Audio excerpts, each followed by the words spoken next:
शिवसेना उद्धव बाळासाहेब ठाकरे पक्षाचे उमेदवार पाकिस्तानचा झेंडा लावून हार घालतात. किरण पावसकर यांनी शिवसेना उद्धव बाळासाहेब ठाकरे पक्षाच्या उमेदवारावर मोठा आरोप केला. पाकिस्तानचा झेंडा लावणाऱ्यांवर कारवाई झाली पाहिजे, मुख्य सूत्रधारावर ही कारवाई झाली पाहिजे असं किरण पावसकर यांनी म्हटलं.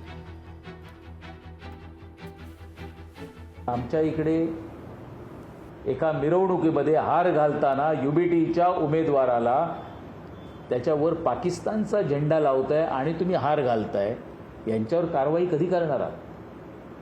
निवडणुका आज आहेत, निवडणुका होतील, निवडणुकांचे निकाल येतील. लोकशाहीमध्ये जो जिंकणार असेल तो जिंकेल, पडणार असेल तो पडेल. पण देशाच्या हितासाठी, देशाच्या संरक्षणासाठी आणि देशविघातक अशा पद्धतीने कारवाई होणार असेल तर फक्त कोणतरी बोर्ड लिहितोय, कोण हार लावतोय, कोण झेंडा लावतोय त्यांच्यावर कारवाई होऊन चालणार नाही. तर याच्या मुळासह जाऊन तुम्हाला जे मेन त्याच्या मागचे आहेत सूत्रधार त्यांच्यावर कारवाई करावी लागेल आणि ही मागणी मी करतो. लोकशाही मराठी ऐका, पहा, जागरूक रहा.